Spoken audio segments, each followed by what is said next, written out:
Allah memiliki malaikat yang ditugaskan untuk mencari ahli zikir. Mereka keliling di jalan-jalan. Tentu yang dimaksud dengan di jalan-jalan itu gambaran tentang bagaimana mereka mencari. Tidak sama dengan jalan yang kita kenal ya. Jalan malaikat beda dengan jalan yang kita kenal. Malaikat beda dimensinya ya. Dibuat dari cahaya, beda dengan kita. Dan apabila malaikat menemukan ahli zikir, maka mereka saling memanggil satu sama lain. Udah kita temukan nih, ayo panggil, ayo kita hadir di sini. Mereka berkata, halumu ila hajatikum. Qala fayahuffunahum bi ajnihatihim ila sama'id dunya. Lalu malaikat tersebut langsung mengeluarkan atau membentangkan sayapnya dan menaungi ahli zikir. Kita ini sekarang sedang berzikir.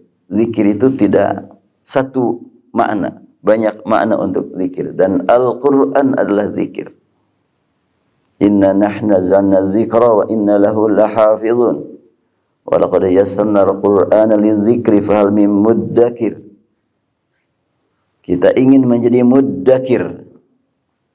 Apa itu muddakir? Muddakir pakai dal, itu ada proses perubahan dalam susunan bahasa, dalam aturan berbahasa Arab. Suka ada perubahan-perubahan huruf, manakala ada perubahan formulasi kata.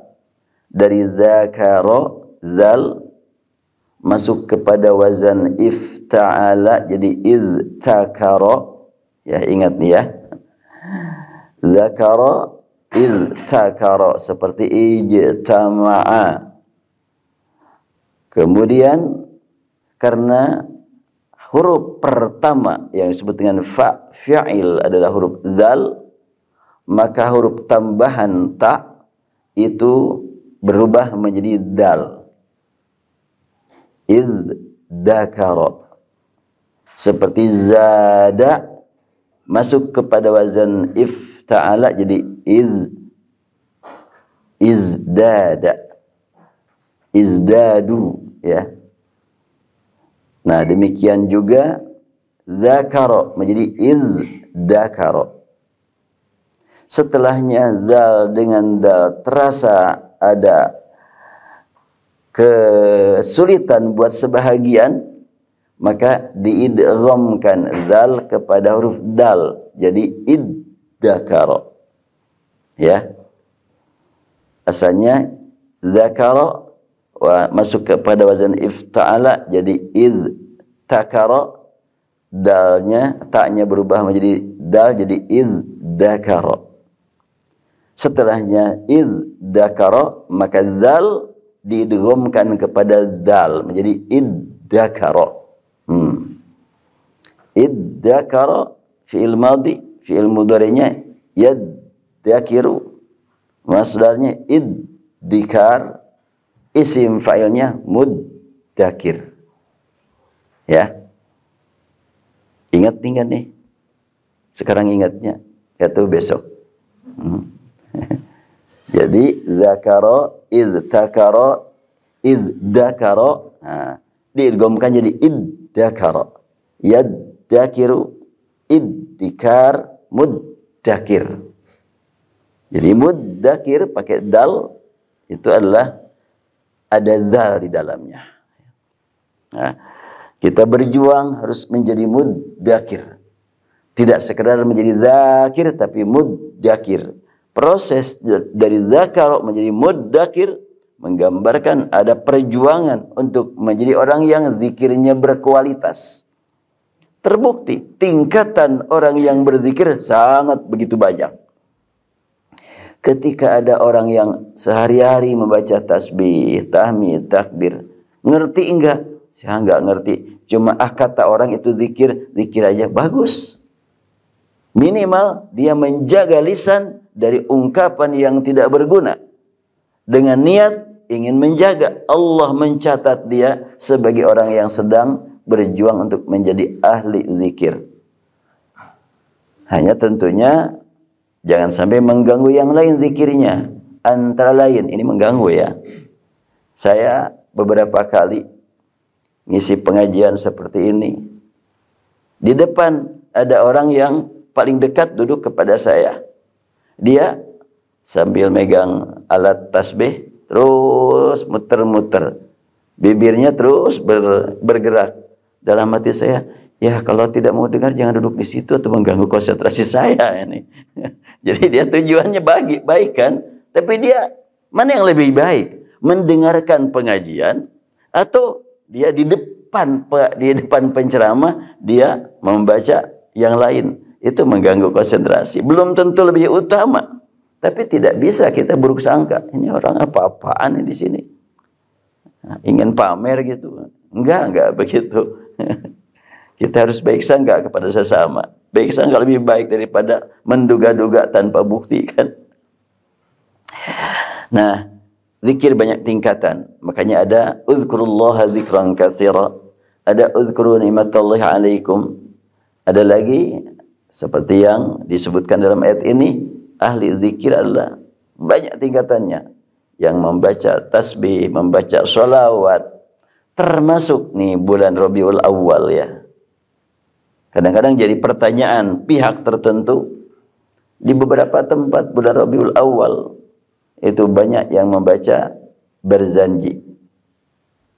Tahu berzanji? Ada yang sudah hafal? Iya. Insyaallah Ustaz Adit sudah hafal. Sudah beliau memimpin baca berzanji.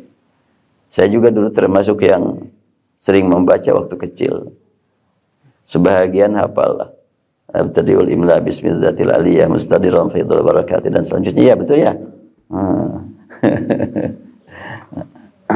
Dan di situ ada kalimat yang sulit untuk dijangkau oleh orang yang tidak mempelajari ilmu bahasa, yaitu menjelaskan tentang kehidupan Nabi Muhammad SAW, bahwa ketika beliau dalam kandungan, wa nataqat bihamlihi kullu dabbatin bifisahil alsunil arabiyyah. Lanjutannya enggak? Sudah Adit? Apa enggak? Hah? Wa nataqat bihamlihi kullu dabbatin bifisahil alsunil arabiyyah. Wa nataqat, dan berbicaralah, kullu dabbatin, semua yang hidup di muka bumi. Ketika Nabi Muhammad berada dalam kandungan, bifisahil alsunil arabiyyah, kambing, kucing, termasuk cacing, aduh. Ngomongnya pakai bahasa Arab fusha semuanya. Itu adalah sastrawan ya yang bicara itu. Kalau sastrawan kadang nyusun kalimatnya itu ya melambung, menghayal kemana-mana. Wa nataqat bihamlihi kullu dabbatin bifisahil alsunil arabiyyah. Disambutkan oleh jamaah Allah. Bari teu ngarti teh. Apa maksudnya itu? Ya, semua yang hidup di muka bumi, karena Rasulullah di dalam kandungan, karena akan lahirnya Rasul, maka semuanya berbicara pakai bahasa Arab yang bagus, yang fusha.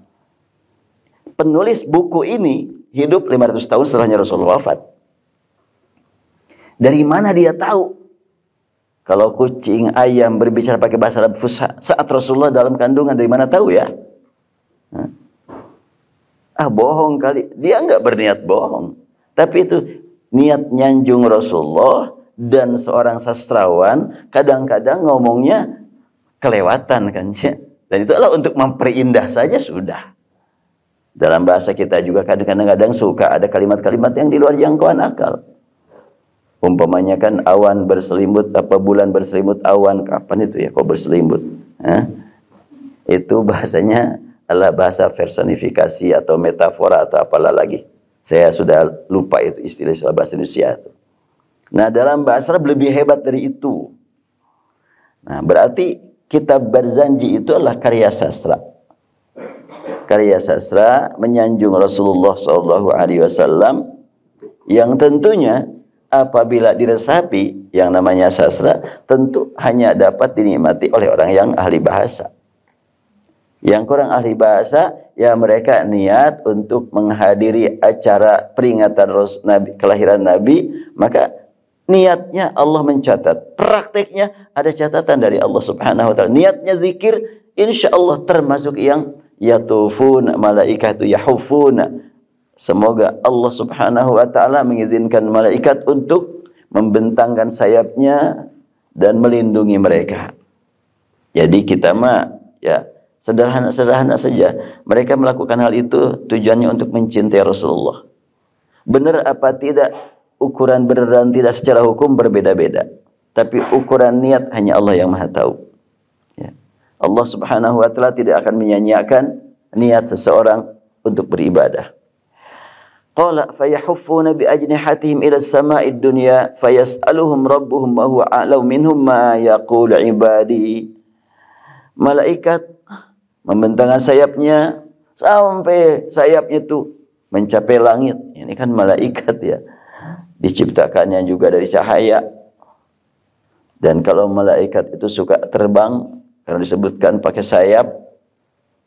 Dan malaikat pernah dilihat langsung oleh Rasulullah secara fisiknya ketika Rasulullah SAW mendapatkan berita setelahnya beliau mengalami mendapatkan wahyu di Gua Hira, kembali dalam keadaan demam. Kemudian Khadijah radhiyallahu anha berkata, "Wallahi innahu la yuhzik." Demi Allah, dia tidak pernah dan tidak akan pernah menghinakan engkau. Engkau adalah la tukhrid dhaif, selalu menghormati para tamu. Tenanglah. Itu adalah ungkapan Khadijah kepada Rasulullah. Dan setelahnya Rasulullah yakin itu adalah wahyu. Berkali-kali dia menerima. Maka sekali waktu ditahan, tidak turun-turun wahyu. Gelisah Rasulullah. Sedih, bimbang, ada apa nih kok ditahan? Setelahnya beliau tahu kalau itu wahyu. Maka karena memang kegelisahan, kebimbangan, beliau tidak tenang di rumah, keluar jalan. Kadang-kadang kan begitunya. Orang kalau sudah bimbang, gelisah, gak bisa tidur, gak bisa makan, kecuali santri. Kalau santri mah bimbang, gelisah, tidurnya lebih nyenyak, makannya lebih banyak, bagus. Nah, Rasulullah SAW sempat mengalami seperti itu sampai beliau naik ke puncak, dipandang oleh orang itu mau jatuhkan diri itu. Apa mungkin mau bunuh diri? Apa mungkin? Enggak lah. Tapi dipahami seperti itu. Tiba-tiba sedang dalam keadaan bimbang gelisah di tengah-tengah ya di tempat yang sangat jauh dari pandangan manusia. Tiba-tiba beliau melihat kursi tinggi besar, tidak kelihatan ujungnya. Oh. Pas dilihat ke atas, wah itu kursi. Dan ada yang duduk di atas kursi tersebut. Gimana kira-kira kalau sedang duduk seperti ini, tiba-tiba ada kursi nyampe ke atap sana. Dan ada yang duduk di situ. Bisa-bisa pada pingsan nih. Rasulullah SAW sedang di luar. Tiba-tiba melihat kursi. Di sana di atasnya ada yang duduk, tidak kelihatan ujungnya, sampai tertutup pandangan ke langit, tertutup dengan makhluk itu. Jelas beliau kaget, segera pulang ke rumah, demam lagi, makanya turunlah Al-Quran. Dan tentunya yang tadi yang duduk itu adalah Jibril, langsung menemui Rasulullah di rumah, sudah tampilan berbeda dan menurunkan surat Ya ayyuhal muzammil qumil lail illa qalila dan selanjutnya. Nah, Rasulullah pernah melihat langsung fisiknya malaikat. Di sini sebutkan malaikatnya banyak. Inillahi malaikatan yatufuna fi turuq yatamisuna ahla dzikr.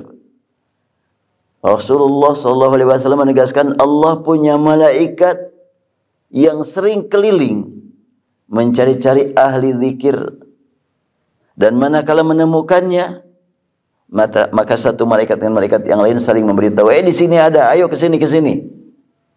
Kemudian mereka membentangkan sayapnya, fayahuffunahum bi ajniyatihim ila sama. Qala fayas'aluhum rabbuhum. Lalu Rabb bertanya kepada malaikat.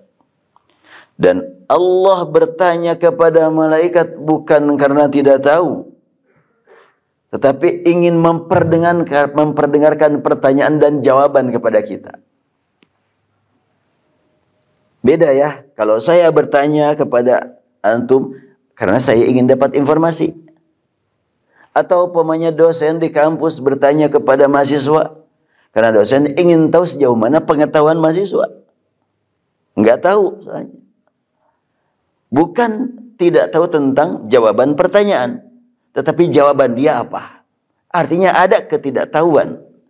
Tapi Allah bertanya kepada kita, Allah Maha tahu, dan apabila kita menjawab, jawaban kita juga dibimbing oleh Allah Subhanahu wa taala. Apabila kita salah menjawab, karena Allah Subhanahu wa taala tahu bahwa ini yang benar, ini yang salah, diperlihatkan kepada kita. Banyak pertanyaan dalam Al-Qur'an yang ditujukan oleh Allah kepada kita, itu beda maknanya. Fabi ayyi ala'i rabbikuma tukadziban afala ta'qilun afala yu'minun afala tadhakkarun. Itu pertanyaan-pertanyaan, bukan pertanyaan yang sebenarnya, tapi punya makna di balik pertanyaan. Termasuk Allah bertanya kepada malaikat, fayas'aluhum rabbuhum wa huwa a'lamu minhum ma yaqulu ibadi. Allah bertanya kepada malaikat, apa sih yang dibilang, apa sih yang diucapkan hamba-hambaku? Malaikat menjawab, yusabbihunaka wa yukabbirunaka wa yahmadunaka wa yumajjidunaka. Mereka mensucikan engkau, bertasbih, bertakbir, dan tahmid, dan menyanjung engkau. Demikian malaikat menginformasikan kepada Allah. Sebetulnya malaikat menjelaskan kepada kita bahwa kaum tersebut menyanjung, memuji, bertakbir. Kemudian Allah berfirman lagi, fayaqul hal ra'auni. Mereka bertasbih, mensucikan aku, memuji aku, menyanjung aku. Mereka melihat aku enggak? Malaikat berkata, qala fayaquluna la wallahi ma ra'au. Enggak. Mereka tidak melihat engkau. Qala fayaqul wa kaifa law ra'auni. Maka Allah melanjutkan pertanyaan. Sekiranya mereka melihat aku, kira-kira bagaimana pandangan kamu wahai malaikat? Malaikat menjawab, law ra'auka kanu ashadda laka ibadah. Apabila mereka melihat engkau, pasti ibadahnya lebih khusyuk, lebih hebat lagi, lebih dahsyat lagi, dan pasti akan lebih meningkat lagi bertasbihnya, tahmidnya, dan takbirnya. Qala yaqulu fama yas'aluni. Lalu Allah kembali bertanya, apa sih yang mereka cari? Apa sih yang mereka minta? Apa sih yang mereka inginkan? Malaikat berkata, kami mendengar mereka memohon kepada engkau untuk mendapatkan surga. Qala yas'alunakal jannah. Qala yaqulu wa hal ra'auha. Mereka minta surga. Emang tahu gitu mereka surga? Apakah mereka pernah melihat surga? Allah. Ini dialog Allah dengan malaikat. Dan saat ini kita seakan-akan sedang melihat pertunjukan dialog antara malaikat dengan Allah disampaikan oleh Rasulullah SAW. Jadi yang menampilkan pertunjukan Rasulullah dan kita menyaksikan bagaimana dialog Allah dengan malaikat.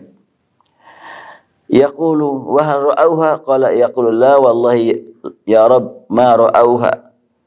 Malaikat menjawab, enggak ya Rasulullah, ya Allah, mereka belum melihat surga. Maka Allah bertanya lagi, fa kaifa law annahum ra'auha. Bagaimana kalau mereka sudah melihat surga? Malaikat berkata, yaqulun law annahum ra'auha kanu ashadda 'alaiha hirsan. Wah, kalau sudah bisa melihat surga, pasti semangatnya semakin hebat lagi tuh. Wa asyadda la atlaban, akan terus berjuang untuk mendapatkannya. Wa 'azama fiha raghbatan, dan pasti keinginannya semakin meningkat, ingin mendapatkannya. Kita belum pernah melihat surga, Allah berikan ke dalam kalbu kita nikmat iman, Karena ini berita dari Allah, pencipta alam raya, pencipta kita, memberitahukan kepada kita bahwa nanti pada hari kiamat manusia akan memasuki salah satu di antara dua, surga dan neraka. Kita belum tahu bagaimana tampilan surga. Rasulullah Shallallahu Alaihi Wasallam pernah suatu saat sedang khutbah berdiri, tiba-tiba beliau ke depan. Setelah itu mundur, membuat jemaah pada kaget. Ada apa dengan gerakan yang agak aneh nih? Maju, mundur lagi. Setelah itu beliau menyampaikan, lau ta'lamuna ma'alam la dhahiktum qalilan wa la bakaitum katsira. Sekiranya kalian mengetahui apa yang aku ketahui, pasti kalian akan jarang tertawa dan banyak menangis. Lalu mereka menunggu, ada apa kok Rasul bersabda seperti itu? Rasulullah menegaskan, setelah itu aku tadi melihat surga dan melihat neraka. Ketika melihat surga, Rasulullah langsung mendekat agak maju. Melihat neraka, Rasulullah mundur. Jadi Rasulullah pernah sewaktu beliau masih di muka bumi melihat surga dan melihat neraka, diperlihatkan oleh Allah Subhanahu wa taala kepadanya. Makanya kalau disebutkan dalam Al-Qur'an, wa ma arsalnaka illa rahmatan lil alamin. Rasul itu bukan cuma sebatas mengelilingi bumi, langit, sampai kepada surga dan neraka saja sudah beliau saksikan. Itu sebelum beliau wafat. Allah yang menciptakan Rasul, Allah yang menciptakan surga dan neraka, Allah Maha Kuasa untuk memperlihatkan kepadanya segala-galanya yang Allah kehendaki untuk diperlihatkan kepadanya. Nah, kemudian Allah bertanya kembali, "Lau ra'auha," mana tadi itu? "Wa ra'auha qalu ya la wallahi ya rabbi ma ra'auha qala ya kaifa lau ra'auha." Tadi kan meminta surga. Kemudian apa yang mereka takuti? Apa yang mereka hindari? Maka malaikat mengatakan, yaquluna minan nar, mereka sangat takut dengan neraka. Kan pertanyaannya, famimma yata'awwadzun, terhadap apa mereka berjuang untuk menjauhi? Maka mereka berkata, minan nar, dari neraka. Allah bertanya lagi, wa hal ra'auha, apakah orang-orang tersebut pernah melihat neraka? Maka malaikat berkata, enggak ya Allah. La wallahi ya Rabb ma ra'auha. Qala yaqulu fa kaifa law ra'auha. Bagaimana apabila orang ahli zikir itu melihat neraka? Yaquluna law ra'auha kanu ashadda minha firaran wa ashadda laha makhafatan. Kalau sekiranya mereka sudah melihat neraka, pasti akan semakin cepat larinya meninggalkan tempat yang memang bisa mengantarkan ke neraka. Menjauhi perbuatan maksiat, menjauhi perbuatan yang tidak berguna. Jangankan maksiat yang tidak berguna pun pasti akan dijauhi. Dan kita alhamdulillah sudah berlatih untuk menjauhi yang tidak berguna, menjauhi yang dibenci Allah, sebab kita jangankan yang tidak berguna, yang berguna pun demi mencari yang lebih bermakna kita jauhi, seperti waktu ibadah saum. Ini kalau kita perhatikan nilai filosofisnya ya, kata orang kampung mana hikmatnya, kata orang kampus nilai filosofinya gitu. Kan nggak jauh kan kampung dengan kampusnya. Nah, nilai filosofinya apa? Saum. Saum itu adalah kita berjuang menjauhi dari yang tidak disenangi, menjauhi yang diharamkan dengan menjauhi yang halal, yang bermakna. Kalau yang halal saja, yang bermakna saja mampu kita jauhi, ya apalagi yang tidak bermakna.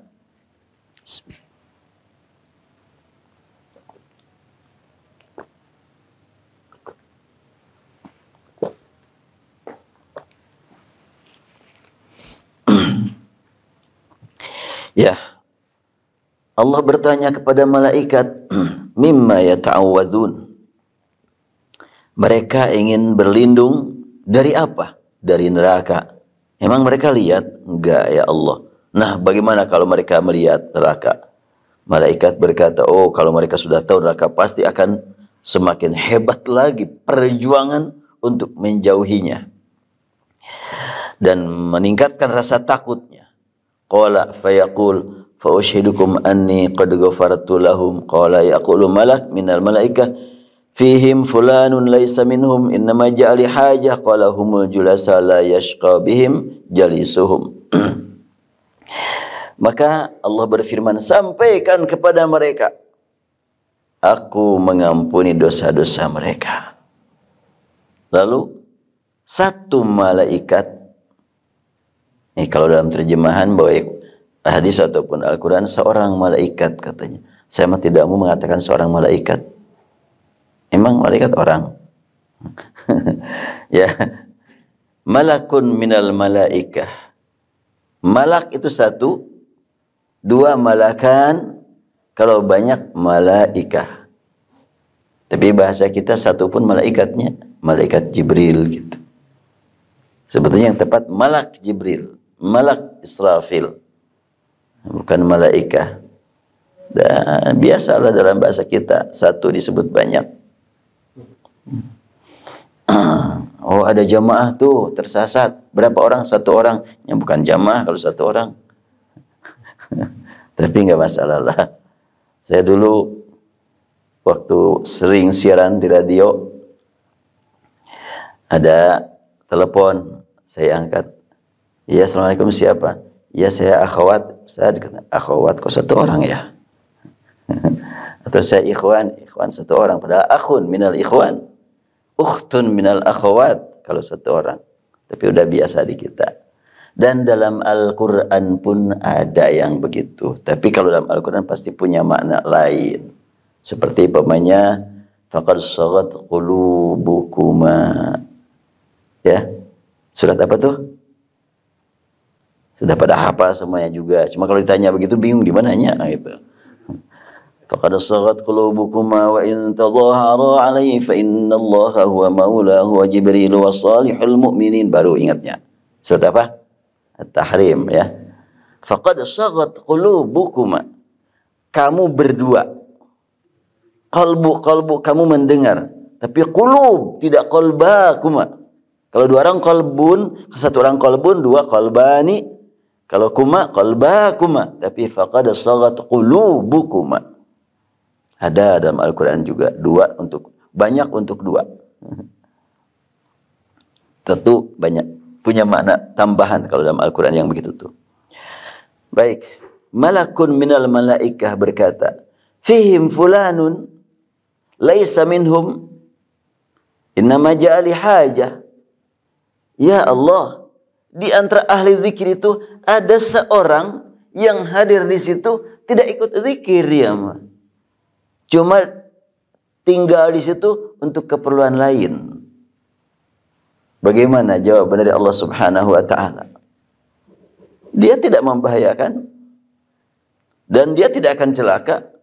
Kehadiran dia di tempat zikir, dia ketularan makna zikirnya. Dia dapatkan nilainya walaupun dia tidak termasuk zikir. Nah, kalau tidak ikut zikir saja, dia mendapatkan manfaat dan dia tidak akan terkena bahaya. Dia datang ke situ, dia mah nggak ikut zikir, nggak maksiat, diam aja di situ. Mungkin ngadon tidurnya. Nah sekarang pemanya, kalau sekiranya sedang pengajian seperti ini, ada yang ngantuk. Wah ngantuk kamu mang, bingung. Malaikat bingung tahu kalau kamu ngantuk nih. Bingung gimana? Mau dicatat zikir, dia mah tidur. Nggak dicatat, dia juga hadir di situ. Itu gimana? Enggak begitu. Hadirnya insya Allah ada manfaatnya. Walaupun tidak zikir. Ada yang ngantuk enggak? Akhwat ada yang ngantuk enggak? Tolong yang ngantuk di pinggir, cubit dong. Ya, biar tidak ngantuk. Jadi, dengan kehadiran orang tersebut di tempat zikir, dia dapat nilai tempatnya. Ya subhanallah, lingkungan itu kan sangat berpengaruh. Nah, kita tentu makna zikir sangat luas tadi, dan zikir itu bisa berdoa, bisa salat, bisa baca Quran, bisa murojaah, itu semuanya zikir. Dan tentu kalau sudah sampai kepada baca Quran, sudah pada hafal semua hadisnya, man qara harfan min kitabillah falahu bihi hasanah wal hasanatu bi asy amsalihha. Saya memahami dari hadis ini sangat banyak ya, banyak pelajaran. Man qara'a harfan, siapa yang membaca satu huruf. Satu huruf ada artinya enggak? Enggak ada artinya kan? Tapi untuk Al-Quran, falahu bihi hasanah. Satu huruf saja dapat nilai kebaikan. Dan disebutkan, man qara'a harfan min kitabillah. Kenapa tidak minal Quran, tapi min kitabillah? Satu huruf ada kaitan dengan bacaan, ada kaitan dengan tulisan. Itu maknanya tuh. Kalau sekiranya hadis menyebutkan, man qara'a harfan minal Quran, berarti huruf yang dibaca. Man qara'a harfan minal kitab, huruf yang ada tulisannya. Dan sering saya sampaikan bahwa dalam wahyu yang diturunkan kepada Rasul terakhir ini, Nabi terakhir ini, banyak huruf yang dibaca tanpa tulisan, banyak huruf yang ditulis tanpa bacaan, dan banyak huruf yang tulisannya satu, bacaannya banyak, dan ada huruf yang bacaannya satu, tulisannya banyak. Dan banyak juga huruf yang tidak ada tulisannya, tidak ada bacaannya, maknanya jelas. Nah, ini harus sampai antum paham ini ya kalimat tadi ya. Dan harus antum miliki ini. Saya ulangi. Ada huruf yang ditulis tanpa bacaan. Pasti punya makna. Itu man qara'a harfan min kitabillah. Dilihat tulisannya ada, tapi tidak terucap. Ada huruf yang dibaca tanpa tulisan. Bacaannya ada, tulisannya enggak ada. Oh, banyak sekali dalam Al-Quran. Apalagi ada huruf satu bacaan dalam beberapa tulisan.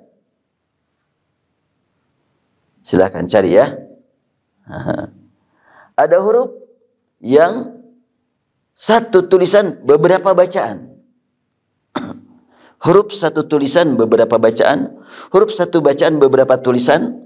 Huruf yang ditulis tanpa dibaca. Huruf yang dibaca tanpa ditulis.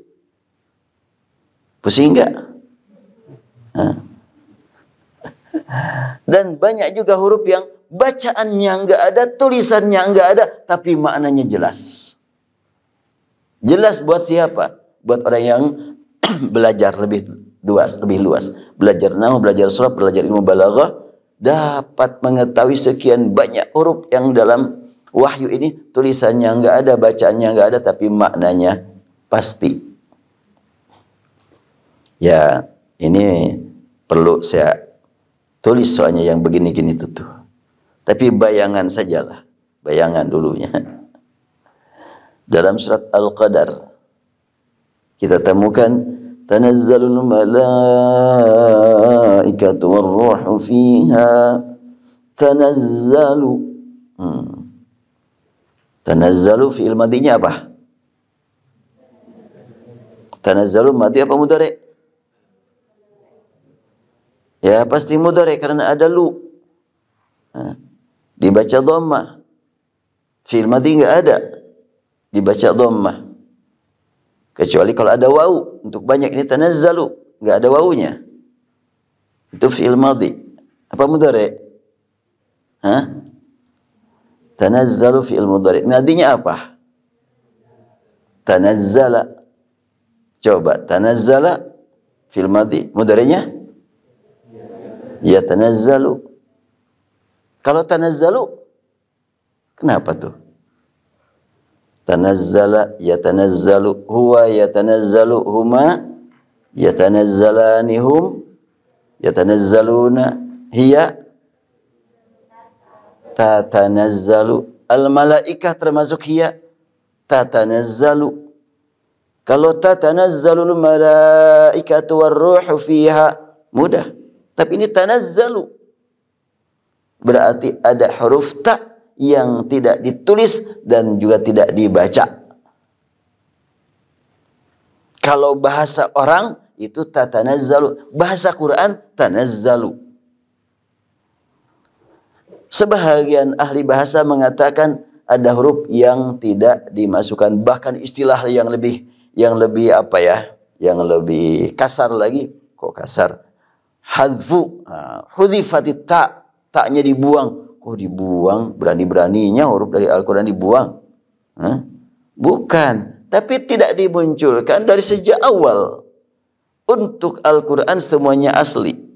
Tanazzalul malaikatu, tapi pasti itu ada tatanazzalu. Makna tatanazzalu dibaca tanazzalu, ditulis tanazzalu. Ada apa di balik tidak disebutkannya huruf ta? Itu punya makna. Nah, di situ yang saya maksudkan, ada huruf dalam Al-Quran yang tidak ditulis dan tidak dibaca, tapi maknanya pasti. Itu pasti makna tatanazzalu, dan dengan tidak dimunculkannya huruf ta punya makna tambahan. Contoh yang lain, wa'tasimu bihablillahi jami'an wala tafarraqu. Tidak wala tatafarraqu. Ya. Itu kan tafarraqu kan fi'il mudhari, adalah la nahi. Wala tatafarraqu, tapi wala tafarraqu. Dan untuk riwayat Al-Bazzi dari Ibnu Katsir itu dikasih tasydid ta'nya. Tanpa tambahan huruf, tapi ada tasydid bacaannya. Wala tafarraqu. At-tafarraqu. Sambung dengan la, makanya la-nya langsung nyambung kepada at sehingga menjadi ada mad lazim musaqqal kalimi di situ. Wa'tasimu bihablillahi jami'an wa la tafarraqu. Karena tatafarraqu itu. Tapi taknya tidak dimasukkan, tapi bacaannya untuk Al-Bazzi ada. Sehingga menjelaskan hakikat tafarraqu adalah tatafarraqu dalam bahasa manusianya, dalam bahasa Qur'annya adalah tafarraqu. Itu contoh huruf yang tidak ditulis dan tidak dibaca, tapi maknanya pasti. Nah, kembali kepada hadis, man qara'a harfan min kitabillah falahu bi hasanah wal hasanatu bi asyri amsalha. La aqulu alif lam mim harfun walakin alifun harfun wa lamun harfun wa mimun harfun. Rasulullah SAW bersabda, siapa yang membaca satu huruf dari kitabullah, kitab tulisan wahyu Allah, maka ada baginya kebaikan yang dilipat gandakan menjadi 10. Setiap satu huruf 10 huruf. Man qara harfan min kitabillah, memperhatikan tulisannya. Oh, tulisannya enggak ada, dibaca juga. Oh, bacaannya ada, tulisannya enggak. Itu kitabullah semuanya. Nah, zikir dengan Al-Quran sudah pasti setiap saat. Ya, antum alhamdulillah termasuk yang dipilih oleh Allah Subhanahu wa ta'ala. Zikir dengan Al-Quran setiap hari, syukuri ya. Tingkatkan rasa syukur kepada Allah dengan menambah niat ingin membaca, ingin murojaah. Sudah diberi oleh Allah nikmat hafal 1 halaman hari ini. Wah, besok saya akan bersyukur harus dapat hafal 2 halaman. Alhamdulillah diberi 2 halaman, hari berikutnya saya akan bersyukur kepada Allah dengan menghafal 3 halaman per hari. Oh, luar biasa. Tapi kemampuannya enggak nyampe. Sudahlah, murojaah saja, tingkatkan syukuran kepada Allah. Niat bersyukur, diperbanyak amal. Mampu membaca sekian halaman, maka saya bersyukur, ditambah membacanya berikutnya. Terus akan luncurlah, akan terasa kenikmatan berikutnya dari Allah. Kalimat zikir luas maknanya ya. Masih panjang waktu, masih ada 2 jam lagi. Siap 2 jam lagi? Sayanya yang nggak siap. Ya, karena ada itu enggak dari ASN? Oh, belum ya. Ya, baik. Saya sebetulnya sekarang ini sedang nulis buku tentang doa-doa dalam Al-Quran dan Sunnah. Ya. Ya, ini nampaknya perlu waktu panjang dan lama nih. Tapi ketika saya menyampaikan hal itu sudah ada yang pesan, "Mana Ustaz bukunya?" Belum, baru mulai nulisnya juga. Ya, dimulai dengan pembahasan tentang keutamaan berdoa dan juga waktu-waktu yang utama untuk kita gunakan dalam hal ini untuk berdoa. Antara lain, saya masukkan hadis.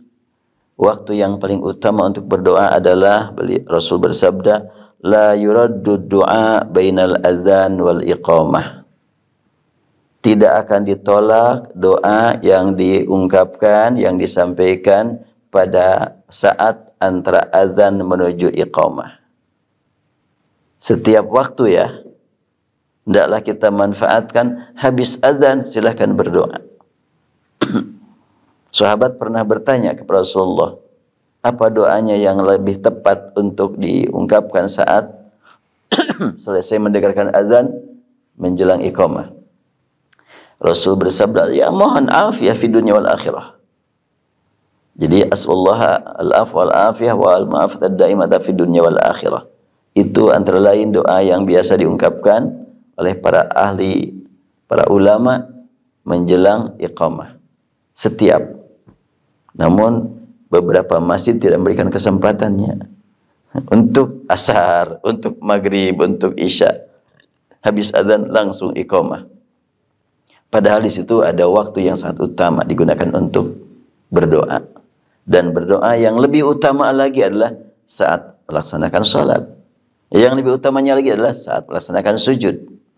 Makanya hadis lain menyebutkan, "Baina kulli adzanaini sholatun." Baina kulli, antara setiap berlangsung azan menuju iqamah ada waktu untuk sholat. Kalimat hadis, baina kulli adzanaini, di antara setiap dua azan atau di antara setiap dua azan ada sholat. Setiap dalam 5 waktu, setiap waktu ada 2 azan. Oh enggak, cuma 1. Yang dimaksud 2 azan setiap waktu ya azan dengan iqamah. Enggak mungkin dikatakan 2 azan itu adalah azan maghrib ke azan isya. Bukan. Kenapa kok bukan? Tidak ada artinya kalimat di antara 2 azan ada waktu sholat, tidak ada artinya. Sebab itu sudah pasti. Kalau dari maghrib ke isya ya azan maghrib, sholat maghrib. Sedangkan hadis menyebutkan baina kulli adzanaini salatun, baina kulli adzanaini salatun wa fi tsalitsah liman syaa. Hadis riwayat Bukhari dan Muslim ini ya. Dua-duanya meriwayatkan hadis ini. Antara azan menuju azan berikutnya ada waktu untuk salat. 2 kali Rasul bersabda, ketiganya beliau bersabda liman syaa, bagi yang mau. Berarti bukan salat wajib, salat sunnah itu. Kalau sholat wajib, nggak mungkin ada kalimat liman syaa. Maka karena yang dimaksud adalah sholat sunat, berarti dari azan menuju iqamah. Dan itu diterangkan oleh Imam Nawawi dalam Syarah Muslim. Baina kulli adzanaini sholatun, di antara azan menuju iqamah ada waktu untuk sholat. Itu adalah Sahih Bukhari Muslim. Berarti berlandaskan hadis tersebut, maka apabila habis azan asar di Masjidil Haram, di Masjid Nabawi ada waktu untuk salat sunat. Habis azan maghrib sebelum iqamah diberi waktu sekitar 10 menit untuk salat sunnah. Demikian pula di masjid-masjid yang lain. Cuma di beberapa masjid enggak, terutama di masjid yang terdekat kepada kitanya. Ya, habis asar langsung iqamah, habis azan maghrib langsung iqamah, habis azan isya juga langsung iqamah. Ya, itu kan kembali kepada bagaimana cara memahami hadis. Ketika Rasulullah SAW suka sholat ba'da azan subuh, sholat sunnah menjelang iqamah. Demikian pula ba'da azan zuhur menjelang iqamah. Tapi ba'da azan asar tidak selalu disaksikan sahabat. Demikian juga ba'da azan maghrib. Maka para ulama fikih menyebutkan Ada yang sebut dengan sholat sunat itu sunnah rawatib dan ghair rawatib. Rawatib ada muakkadah dan ghair muakkadah. Ini perlu diingat ya oleh antum semuanya. Sholat merupakan ibadah yang paling Allah cintai. Karena sholat adalah ibadah yang paling Allah cintai, maka waktunya pun sangat banyak. Dan ada sholat fardu, ada sholat sunnah. Fardu terbagi dua. Ada siang, ada malam. Jumlahnya ada ganjil, ada genap. Kemudian sholat sunat terbagi dua. Ada sunnah yang dibebaskan, ada yang dibatasi. Yang bebas apanya? Pokoknya bebas, jumlah rakaat bebas, waktunya bebas, kapan saja. Oh, jadi mutlak saja? Iya, mutlak. Mutlak itu artinya tanpa batas. Tapi di kita jadi nama sholatnya. Sholat sunat mutlak katanya. Arti mutlak itu tanpa batas, tidak muqayyad. Jadi ada sholat itu sunnah itu adalah mutlak, ada muqayyad. Ada yang tidak dibatasi, ada yang pembatasan. Batasannya apa? Bisa batasan waktu, batasan rokaat, batasan tempat, batasan peristiwa. Ini batasan ya. Muqayyad bil waqti, muqayyad bil makan, muqayyad bil hadas, atau muqayyad bil wuqu. Jadi ada yang dibatasi dengan waktu, ada batas dengan tempat, ada batas dengan peristiwa. Batas dengan waktu antara lain sunat yang dihubungkan dengan sholat fardu. Itu batasan waktu itu. Muqayyad ya. Muqayyad bil mafrudah, umpamanya qoblal maghrib, qoblal isya, qoblal asri, qoblal zuhur, qoblal subuh. Nah, untuk qobla subuh dengan qobla zuhur disebut oleh para ulama fikih dengan rawatib muakkadah. Sunat rawatib yang dikokohkan, yang dikuatkan karena Rasulullah selalu melaksanakannya.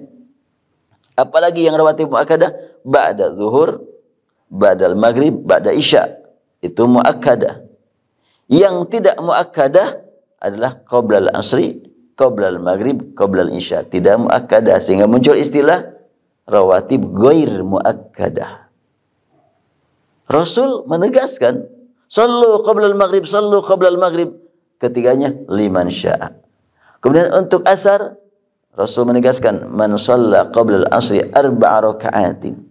Siapa yang salat 4 rakaat sebelum salat asar, maka dia mendapatkan nilai, disebutkanlah, saya lupa hadisnya, apa nilainya, begitu luar biasa menggiurkan.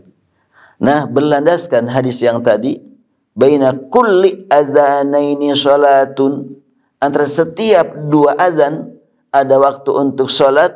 Baina kulli adzanaini salatun, antara 2 azan ada waktu salat. Baina kulli adzanaini salatun liman sya'a. Ketiga kalinya Rasulullah bersabda ada liman sya'a, bagi yang mau. Berarti jelas itu salat sunnah, bukan salat fardu. Kalau salat sunat, maka antara 2 adzan itu artinya adzan menuju iqamah, bukan antara adzan asar dengan adzan subuh. Ya, adzan asar jauh kejauhannya. Antara adzan maghrib dengan adzan isya, oh sudah pasti ada salat maghrib. Itu mah bukan liman sya'a, wajib. Maka kita memahami hadis dari berbagai segi, yaitu salah satu makna yang sangat penting bagi kita untuk waktu yang sangat penting bagi kita untuk berdoa, antara lain dari azan menuju iqamah. Kemudian apalagi saat yang penting untuk kita gunakan demi kepentingan berdoa, ini juga ada masalah ya dalam pemahaman. Atha bin Abi Marwan berkata, dia menerima berita dari ayahnya, anna Ka'ban halafa lahu billahi alladhi khalaqal bahra. Ka'ab bersumpah demi zat yang telah memisahkan 2 laut untuk Musa. Halafa billadhi falaqal bahra li Musa, inna lanajidu fit Taurah. Ada Ka'ab membaca kitab Taurat. Ini bukan Ka'ab bin Malik ya, tapi Ka'ab al-Ahbar namanya. Ka'abul Ahbar. Dia adalah mantan Yahudi, masuk Islam. Banyak sahabat mendapatkan berita tentang isi kitab Taurat dan Injil itu dari Ka'ab al-Ahbar. Banyak. Bahkan sempat Ka'ab menyampaikan isi Taurat dan isi Injil, membuat sebagian sahabat tertarik ingin membuka. Mana dong kitabnya, saya mau baca. Terdengar oleh Rasulullah SAW, maka Rasul mengingatkan, cukup kalian membaca Al-Quran. Semua yang ada dalam Taurat dan Injil ada dalam Al-Quran. Gak usah sibuk-sibuk membaca itu. Dan Ka'bul Ahbar mengatakan, Anna Dawud Nabi Allah SAW kana idhan sarafa min surati qala Allahumma aslih li dini alladhi ja'altahu li ismatan wa aslih li dunyaya allati ja'alta fiha ma'ashi Allahumma inni a'udzubika biridhaka min sakhatik wa a'udzu bi'afika min nikmatik. Hadis banyak, panjang. Kata Ka'ab bin Ahbar, aku menemukan dalam kitab Taurat bahwa Nabi Daud setiap kali selesai sholat suka berdoa. Antara doanya Allah adalah Allahumma aslih li dini. Ya Allah, perbaikilah praktek aku dalam melaksanakan agama aku yang akan menjadi penjaga, penyelamat buat perjalanan hidupku. Kemudian panjang, wa aslih li dunyaya. Selamatkan aku di dunia. Selanjutnya sampai kepada makna wala yanfa'u dza jadim kajad. Doanya panjang. Insyaallah nanti doa ini akan saya hadis-hadis ini akan saya saya kumpulkan. Qala haddatsani Ka'ab anna bahwa Rasul pun kata Ka'ab anna sahiban haddatsahu anna Muhammadan sallallahu alaihi wasallam kana yaqulu inda sirafi min salati. Apa yang dibaca oleh Nabi Daud dulu, doa memohon kepada Allah peningkatan praktek beribadah di dunia, beragama di dunia, dan juga memanfaatkan kehidupan dunia untuk akhirat, dan memohon kepada Allah agar di akhirat mendapatkan kehidupan yang lebih mulia. Doa itu suka dibaca juga oleh Rasulullah setiap selesai sholat. Jadi ba'da sholat, jelas hadis ini menyebutkan Rasul suka berdoa selesai sholat. Doa yang lainnya antara lain adalah Rasulullah bersabda, ya Mu'adz, wallahi inni la uhibbuk, wallahi inni la uhibbuk, faqala usika ya Mu'adz, la tada'anna fi duburi kulli salatin taqulu, Allahumma a'inni ala dzikrika wa syukrika wa husni ibadatik. Allah bersabda, Rasul bersabda, wahai Mu'adz, demi Allah, inni la uhibbuk, aku sangat mencintai engkau. Kemudian Rasul bersabda, aku wasiatkan padamu ya, jangan engkau tinggalkan doa setiap kali habis salat fardu. Doa yang mana ya Rasulullah? Allahumma a'inni ala dzikrika wa syukrika wa husni ibadatik. Hadis riwayat Abu Dawud. Ini menunjukkan bahwa Rasulullah suka berdoa habis salat. Doanya ini, Allahumma a'inni, ya Allah, berilah aku kenikmatan zikir mengingat engkau setiap saat. A'inni ala zikrika wa syukrika, bimbinglah aku untuk mampu mensyukuri nikmatmu. Wa husni ibadatik, berilah aku nikmat ibadah dengan khusyuk. Mau apa lagi coba? 3 hal ini ya, meliputi semua. Allahumma a'inni ala dzikrik, ingin selalu berkomunikasi dengan engkau, dan ingin engkau berikan kepadaku kemampuan memanfaatkan karunia kenikmatan untuk syukur padamu dan meningkatkan kekhusyuan ibadah. Berarti ini doa setelahnya sholat. Ada seorang penceramah, entah maksudnya apa, saya pun tidak mengerti, dan viral ceramahnya itu. Banyak orang berdoa habis sholat tertinggal, habis waktunya. Apa-apaan kamu berdoa habis sholat? Berdoa mah sedang sholat katanya. Udah sholat mah udah selesai, gak ada lagi berdoa. Waduh, ini kalimat ini mengagetkan itu. Sedangkan di beberapa tempat ada seorang ustadz, kiai membimbing masyarakat untuk berdoa. Masyarakat berpikir, aku mah nggak bisa berdoa, udahlah kiai aja yang berdoa. Ya ayo, saya berdoa, kalian amin, kan gitu. Itulah mereka membimbing itu ya, mendidik. Bagi yang sudah paham, yang sudah pada hafal, nggak usah dibimbing lagi, makanya masing-masing. Tapi di beberapa tempat, di beberapa lingkungan, mungkin untuk membaca Al-Quran juga susah. Apalagi berdoa yang lama-lama, yang panjang-panjang. Udahlah, kiai aja, ustaz saja. Nah, dalam hal ini, maka kita harus berlapang dada melihat perbedaan ya. Jadi tidak melanggar aturan itu, tidak melanggar apa yang disabdakan Rasul, enggak. Ketika ada di tempat-tempat tertentu, habis sholat, zikir umpamanya dengan terdengar suaranya. Soalnya nih kalau nggak terdengar mereka nggak hafal, makanya dibimbing terus. Sampailah berdoa, satu orang berdoa, yang lain mengaminkan. Hal ini dikomentari oleh beberapa orang, itu adalah tidak dicontohkan Rasul. Ya iyalah, Rasul tidak mencontohkan begitu karena para sahabat pada ngerti semuanya. Tapi dipandang kalau tidak ada contoh dari Rasulullah adalah terlarang, bid'ah, dolalah, finnar. Sudah saya sampaikan ya, bahwa tidak semuanya dolalah finnar ya. Kok tidak semua dolalah finnar? Ya, dolalah finnar itulah dolalah dalam hal apa? Dolalah dalam akidah yang bertentangan dengan tauhid sampai mati masih dolalah, itu finnar. Tapi kalau dolalah yang tidak bertentangan dengan akidah, cuma lupa disebut dolalah, cuma bimbang disebut dolalah. Kenapa kamu terlambat? Iya, lupa jalan sampai saya tersesat jalan. Tersesat bahasa Arabnya dolalah ya. Iya, tersesat itu dolalah. Tidak semuanya dolalah finnar. Terus kullu dolatin finnar bagaimana? Ya, maksudnya kullu dolatin fil aqidah, kullu dolatin tata'aqad ma'at tauhid. Apa tatanaqad ma'at tauhid. Jadi dolalah yang bertentangan, yang menghapuskan akidah tauhid itu finnar. Yang tidak itu enggak finnar. Wa wajadaka dhalan fahada. Ya.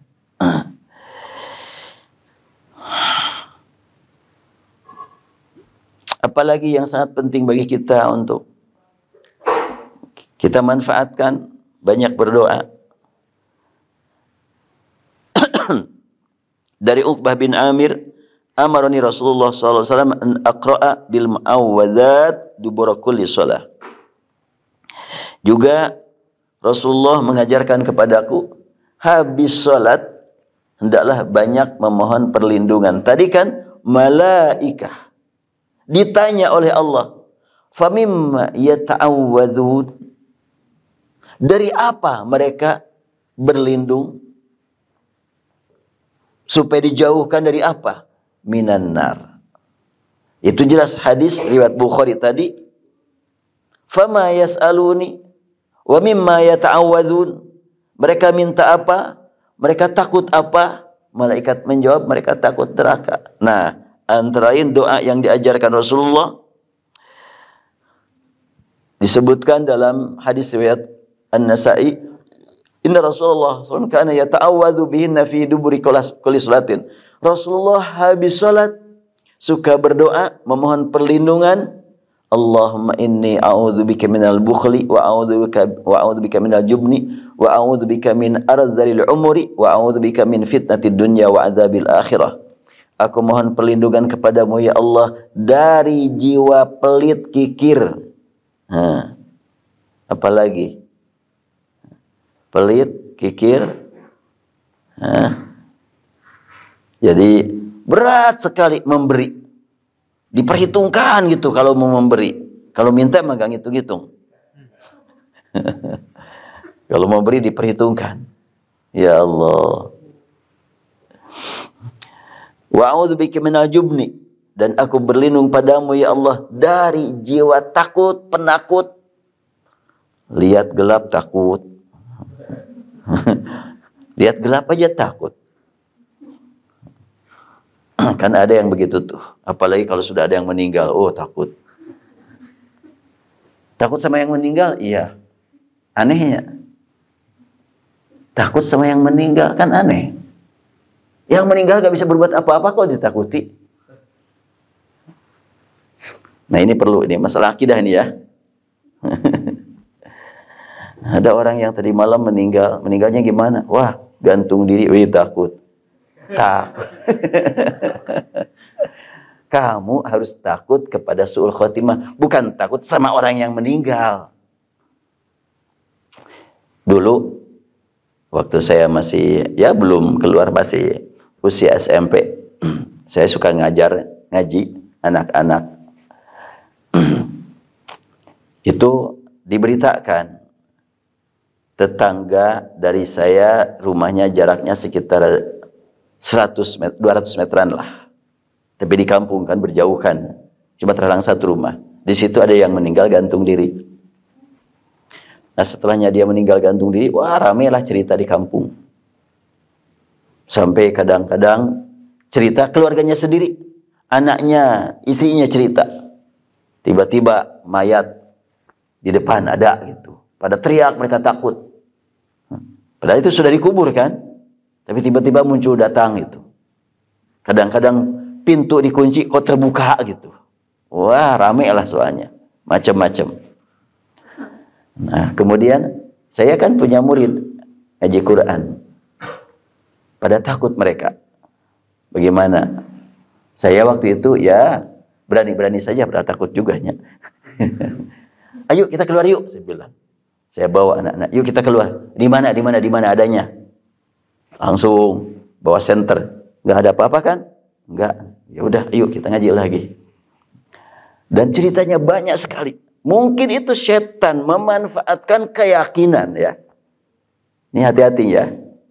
Apabila ada keyakinan tersebar bahwa dengan matinya dia gantung diri, dia datang lagi mengganggu kita. Itu boleh jadi setan memanfaatkan keyakinan orang di sekitar. Jin. Setan dari golongan jin. Mengganggu. Memanfaatkan kondisi. Supaya tidak ke masjid, supaya tidak sholat, supaya tidak berbuat amal yang baik, maka diganggu.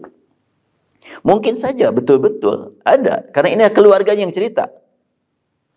Pantok dikunci, tapi tiba-tiba terbuka. Ya mungkin jin mengganggu. Maka kita juga apabila memang terjadi sesuatu yang tidak rasional, itu jin mengganggu kita. Jin yang mana? Jin yang muslim, tentunya kalau dia ngaku muslim, itu muslim KTP. Ada gitu di jin, muslim KTP. Ngakunya saja muslim, padahal dia enggak. Sama. Sebagaimana manusia banyak yang cuma pengakuan Islamnya, tapi ternyata tidak ngerti dan tidak yakin. Demikian pula dari golongan jin. Makanya jin-jin yang saleh sibuk itu berdakwah. Sebagaimana manusia yang saleh sibuk berdakwah, demikian pula jin yang saleh sibuk berdakwah.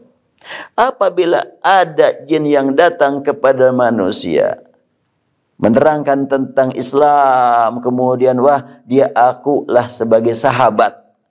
Dulu pernah ada buku judulnya Dialog dengan Jin Muslim. Saya bikin buku yang berbeda. Gak mungkin jin muslim dialog dengan orang Islam. Itu pasti jin yang tidak islami. Kalaulah dia beragama Islam, tapi yang fasiknya itu. Kalau jin yang soleh, mana mau. Sibuk dia juga ngajar agama kepada jin-jin yang lainnya. Masih siap nih? Saya nggak boleh maksa kalau udah nggak siap nih, udah capek. So kalau saya bicara itu nggak akan ada akhirnya kalau nggak ditutup nih. Terus saja. Ya. Jadi jin yang soleh, saya tegaskan lagi, tidak mungkin mau berkomunikasi dengan manusia. Dia sibuk ngurus jin yang tidak soleh. Berdakwah di sana, ngajar di situ, ngadakan majlis ta'lim daurah di sana. Sibuk itu. Makanya dulu di Tasik kalau nggak salah, ada ulama yang menghadirkan 7.000 jin menjaga acara.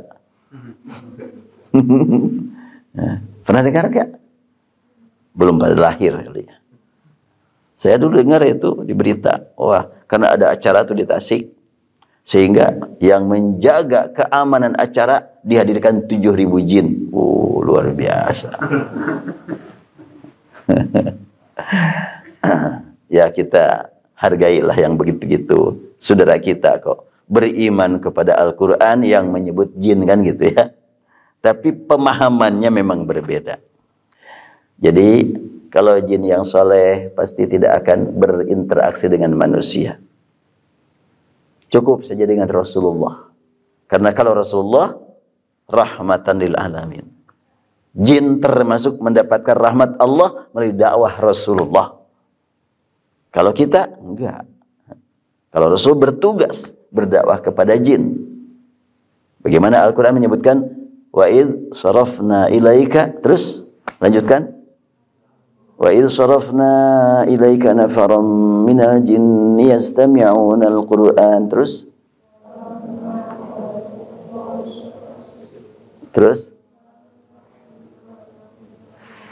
itu jelas sekali kan. Wa idh sarafna ilaika nafaram minal jinni yastami'una al-Qur'an, ketika kami kirimkan sekelompok jin untuk hadir mendengarkan bacaan Al-Quran. Di situ sedang murojaah, di situ sedang setoran, di situ sedang ziyadah. Wah. Dulu zaman Rasulullah masih hidup, ada jin yang dihadirkan mendengarkan Rasulullah menyampaikan Al-Quran. Setelahnya Rasulullah menyampaikan Al-Quran sudah selesai, ada tugas yang lain, maka jin tersebar kemana-mana menyebarkan apa yang diterima dari Rasulullah. Falamma hadaruhu, namun sebelum mereka selesai, mereka hadir di situ. Dan di antara jin juga ada yang hadir tapi ngadon ngobrol di situnya. Iya. Makanya Al-Quran mengisahkan, falamma hadaruhu qalu ansitu. Jin hadir mendengarkan Rasulullah menyampaikan Al-Quran, ada beberapa jin ngobrol. Maka jin yang lainnya diam kamu, ngobrol lagi, dengerin gitu. Ansitu. Diam kamu. Iyalah diam, ngantuk. Lain lagi itu. Falamma qudiya, selesai ceramah Rasulullah menyampaikan Al-Quran, wallau ila qaumihim mundirin. Mereka tersebar menyebarkan dakwah ke kaumnya. Wallahu a'lam. Udahlah cukup dulu ya. Ini mah ngobrol aja. Kalau saya tanpa judul ya, ngobrol kesana kemari. Dari mulai bagaimana Rasulullah SAW menyampaikan tentang bagaimana malaikat perhatian kepada ahli zikir, kemudian bagaimana makna zikir, antara ini berdoa, dan berdoa dalam solat adalah dalam sujud paling utama, maka perbanyak doa waktu sujud. Sujud sebelum solat fardu adalah solat sunnah. Setiap waktu 5 waktu ada waktu untuk solat, berlandaskan hadis baina kulli adzanaini salatun. Dan saat sujud sebelum sholat fardu, silahkan berdoa karena sholat sunat ya. Setelahnya sholat fardu, perbanyak juga doa, silahkan. Wallahu a'lam. Demikian yang bisa saya sampaikan pagi hari ini. InsyaAllah besok Sabtu ketiga ya. Ya, Sabtu ketiga InsyaAllah kita kaji ayat Al-Quran, studi komprehensif terhadap ayat Al-Quran. Subhanakallahumma bihamdik nashhadu an la ilaha illa anta nastaghfiruka wa natubu ilaik. Rabbana atina fid dunya hasanah wa fil akhirati hasanah wa qina adzabannar. Allahumma qina adzabannar. Allahumma qina adzabannar bi rahmatika ya arhamar rahimin. Walhamdulillahirabbil alamin. Assalamualaikum warahmatullahi wabarakatuh.